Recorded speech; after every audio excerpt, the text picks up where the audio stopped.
జింక మంత్రం. పాపయ్య శెట్టి పరమలు కష్టపడి లక్షలు ఆర్జించాడు. అయితే ఆశకు అంతు కనపడలేదు. ఇంకా ఎలా లోకాన్ని కొల్లగొట్టడమా, ఎలా భోషానం నింపుకోవడమా అనే ఎంతసేపు ఆలోచిస్తూ ఉండేవాడు. ఒక రోజున అతని చిన్ననాటి స్నేహితుడు కోదండపాణి కనపడి పలకరించి క్షేమ సమాచారాలు చెప్పమని అడిగాడు. అందుకు శెట్టి, ఏం చెప్పమంటావయ్యా నేస్తం, ధరవరలు మందగించినాయి, వస్తువు కొనే నాదుడే లేడు, వర్తకం స్తంభించిపోయింది. ఎప్పటికైనా దేశంలో కాటకం పడితే కదా వర్తకుడికి పంట అంటూ తన బాధలు వెల్లడించాడు. అప్పుడు కోదండపాణి, పాపయ్య, ఇంత అనుభవం గడించావన్న మాటే కాని ఈ పాటిదానికే అంత ఇదైపోతావేమిటి?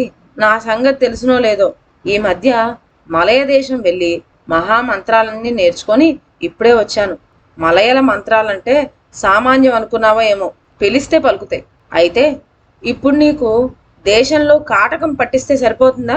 ఒక్క ఈ దేశంలోనే కాదు, కావాలంటే లోకమంతటా పట్టించగలను, చూద్దుగాని నా మజాక అన్నాడు. ఈ మాటలకు శెట్టి పొంగిపోయాడు. నిజంగానేనా కోదండపాణి? నిజంగా మంత్రం కట్టి మన రాజ్యంలో కాటకం పుట్టించగలవా? అలాగే చేయగలిగినాడు నీకు 1,00,000 రూపాయలు బహుమతి చేయకపోతానా అన్నాడు. అనేసరికి, మాటలెందుకు పాపయ్య, దినుసులన్నీ ఎక్కువగా కొని గోదాముల్లో నిల్వ వేయించు, తర్వాత సంగతి నేను చెప్తాగా, వాగ్దానం మటుకు మర్చిపోకు సుమా, ఇక చూచుకో నా తడాక అని చెప్పి వెళ్ళిపోయాడు. ఇంటికి చేరుకున్న కోదండపాణి ఆ పట్టు 21 రోజు దీక్షగా కూర్చొని ఉగ్రమైన జపం ప్రారంభించాడు. ఆఖరున ఒక జింకను సంపాదించుకువచ్చి దాన్ని మంత్రించి వదిలిపెట్టాడు. దాని మెడకు ఇది పాపయ్య శెట్టి జింక అని ఒక బిల్ల కూడా కట్టాడు. ఆ జింక ఇష్టం వచ్చినట్లల్లా రాజ్యంలో తిరగసాగింది. అది శెట్టిగారిది అని తెలిసి ఎవ్వరూ ఏమి అనేవాళ్లే కాదు. చిత్రమేమిటో గాని ఆ జింక కాలు పెట్టినంత మెరలో గడ్డి పరక సైతం మొలకెత్తకుండా పోయింది. ఈ విధంగా అది వరుసన 3 ఏళ్ల పాటు తిరుగులాడేసరికి రాజ్యమంతటా కాటకం పట్టేసింది. కరువు బాధ భరించలేక ప్రజలు కటకట్లాడిపోయారు. ఆ జింక పగలల్లా స్వేచ్ఛగా తిరిగి రాత్రి అయ్యేసరికల్లా వచ్చి కోదండపానికి తెలియకుండా అతని ఇంటి ముందే నడుము వాల్చేది. అప్పటి నుంచి రాజ్యానికి ఎగ్గు తలపెట్టిన అతడికే దారిద్ర్య బాధ పట్టి పీడించసాగింది.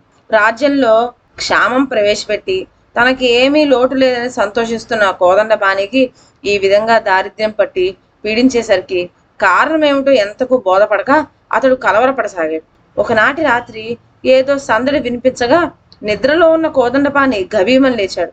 చూస్తే తను వదిలిపెట్టిన జింక తన గుమ్మం ముందే వచ్చి పడుకొని ఉంది.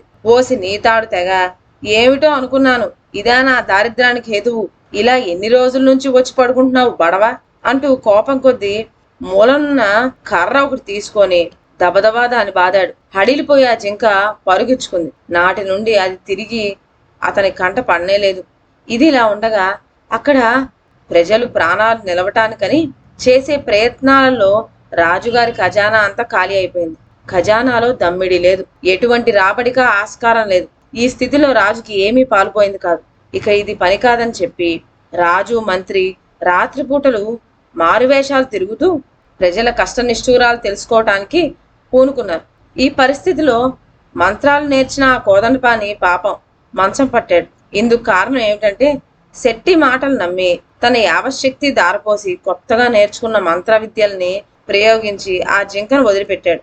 నిజానికి ఇటువంటి గొప్ప విద్యలు ఏ మహారాజు వద్దనో చక్రవర్తి వద్దనో ప్రదర్శించి ప్రజ్ఞకు తగిన బహుమానం పొందవలసింది. అలాంటిది ఇప్పుడు ఇలా కక్కుర్తి పట్టడం వల్ల ఎన్నో చిక్కులు వచ్చి మెడకు చుట్టుకున్నాయి. తన వల్ల క్షామం కలిగిందన్న విషయం బయటపడితే శిక్ష తప్పదు. అవతల శెట్టి ఇస్తానన్న 1,00,000 రూపాయలు వచ్చే మార్గము లేదు. ఇంతకు ఆ కారణంగా రాజ్యంలో ప్రజలు ఘోషకంతటికీ తన కారకుడయ్యాడు. ఈ అన్నిటి వల్ల అతని మనసు వికలమై మంచం పట్టవలసి వచ్చింది. ఇక తన రోజులు దగ్గర పడ్డాయని నిశ్చయం తోచి భార్యతోటి ఒకనాడు చెప్పాడు, దేశంలో పట్టిన ఈ క్షామానికి అంతటికీ కారణం నేను. డబ్బుకు ఆశపడి నేను పాడు పని చేశాను. నా ప్రజ్ఞంతా వృధా అయిపోయింది. చివరకు దమ్మిడి కూడా ముట్టకుండా పోయింది. పైగా శిక్ష కాచుకొని ఉన్నది. చేతులారా చేసుకున్న దాని ప్రతిఫలమే నేనిప్పుడు అనుభవించేది. నువ్వు ఒక పని చెయ్యాలి. నేను మంత్రించి విడిచిన జింకను నీవెప్పుడైనా చూచావంటే దాని కొమ్ముకు రక్షరేకు, దాని లోపల ఒక చీటీ కనపడతాయి. ఆ చీటీ ఒక బావిలో పడివేస్తే వెంటనే వర్షం కురిసి కాటకం నిలిచిపోతుంది. ఉసూరుమంటున్న ప్రజలు సంతోషిస్తారు. అప్పుడు గాని నాకు మనశ్శాంతి కలగదు అని చెప్పి వలవలా ఏడ్చాడు. ఈ మాటలన్నీ శ్రద్ధగా విన్నదామె. ఒక రోజున రాత్రి రాజు మంత్రి నగరమంతా తిరిగి ఊరు చివరకు వచ్చేసరికి ఒక పూరి గుడిసె కనపడింది. ఆ గుడిసెలో ఎవరో తమ జీవితంలోని కష్టసుఖాలను గురించి వలపోసుకుంటూ ఉన్నారు. మన రాజ్యమేలే రాజు ధర్మ ప్రభువే ప్రజలందరినీ కన్నబిడ్డల కంటే ఎక్కువగా చూచుకుంటూ ఉన్నాడు. మరి అకస్మాత్తుగా ఇప్పుడు కాటకం ఎందుకు పట్టినట్టు? పాపం పండితే గాని ప్రజలందరకు ఒక్కమారుగా ఇటువంటి దారుణ బాధ సంభవిస్తుందా? మనం ఏం పాపం చేసుకున్నాము? దీనికి ఏనాటికైనా విరుగుడు ఉందా? మన కష్టాలు ఎప్పటికైనా గట్టెక్కే మార్గం ఉందా లేదా అనే మాటలు వినిపించినాయి. ఈ మాటలు వినేసరికి రాజుగుండె తల్లడిల్లిపోయింది. ఏమీ తోచక ఆయన నిశ్చేష్టుడై నిలబడిపోయాడు. ఆ సమయంలో అకస్మాత్తుగా రాజుకి ఏదో చేతికి తగిలింది. ఏమిటా అని పట్టుకోబోయేసరికి చేతిలో ఏదో గాని చిక్కుకున్నట్లయింది. దాన్ని దీపం వెలుగులో చూడగా అది ఒక రక్షరేఖ. విడగొట్టి చూస్తే అందులో ఒక కాగితం. ఆ కాగితంలో ఇలా వ్రాసి ఉన్నది: ఈ చీటీని ఊరు చివర బావిలో పడేసినట్లయితే దేశానికి పట్టిన క్షామం నివారణ అవుతుంది అని.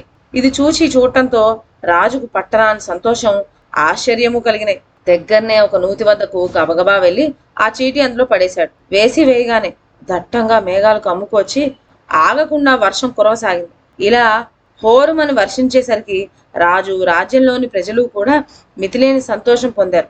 ఆ వర్షం నుండి తప్పుకొని కోటకు చేరుకోవటానికైనా రాజుకు ఈ మంత్రికి సావకాశం లేకపోయింది. వర్షంలో తడిసి వారు చాలా అలసిపోయారు. అపరిమితమైన దాహం కూడా వేసింది. ఇక ఆగలేక తలుపు తట్టగా ఒక ఇల్లాలు యువతలకు వచ్చి చీకట్లో తిరుగులాడుతున్న ఆ బాటసారులను ఆదరించి తనకున్న గంజినీళ్లతో ఆప్యాయంగా వాళ్లకు ఆతిథ్యం ఇచ్చింది. వాళ్ళు సంతోషించి కృతజ్ఞత తెలిపి మళ్లీ తమ పని మీద తాము బయలుదేరారు. వర్షం కాస్త వెలియటంతోనే రాజు, మంత్రి కోట చేరుకున్నారు. అంతలో గూఢాచారులు వచ్చి, ప్రభు, ఊరి చివర రాత్రి 10-11 గంటలప్పుడు పాపం ఒక ఇల్లాలను భర్త చావు కొడుతున్నాడండి. బోలెడంత డబ్బు ఖర్చు పెట్టి దేశంలో కాటకం పట్టించటం కోసమని నేను జింకను వదిలిపెట్టేస్తే నీ మానాన్ని నువ్వు దాన ధర్మాలు చేస్తావా? నువ్వు వాళ్ళెవ్వలకో గంజిపోయడం చేతనే ఇలా ఇప్పుడు వర్షం కురిసింది. వర్షం కురిస్తే కాటకం పోతుంది. కాటకం పోతే మనకు లాభమే ఉంటుంది అంటూ తిట్టి కొట్టి ఆమెను హింసించాడండి అని చెప్పారు. ఈ మాటలు వినగానే రాజు, మంత్రి ఆశ్చర్యపోయారు. భటులు చెప్పిన ఆ భర్త ఎవడో వాడిని పిలుచుకురమ్మని ఆజ్ఞాపించారు. వాళ్ళు తీసుకొచ్చారు. చూడగా అతడే పాపయ్య శెట్టి.